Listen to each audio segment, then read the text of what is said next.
SKF has in-house knowledge and in-house capabilities in reams of historical predictive data. SKF engineers evaluate bearings once they come out of the machine. They can determine from the physical evidence of that bearing what happened to that bearing as it ran.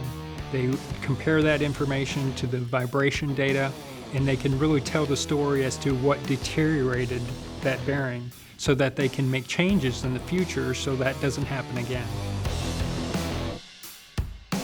I make sure if there is a problem, I bring the right people in, whether it's the application engineer, the industry specialist, maybe it's help from the REP center looking at vibration data, making sure we identify the problem and we come up with a solution for it. SKF has been integral in setting up our preventive maintenance program.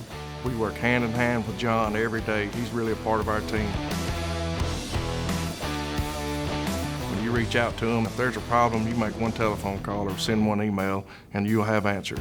SKF helps us stay up and running so we're more productive and more profitable at the end of the day. As a problem arises, I want to know that the A-team will show up, not next week, not in 3 days, but the very next day, if not that day. And so far we've seen that.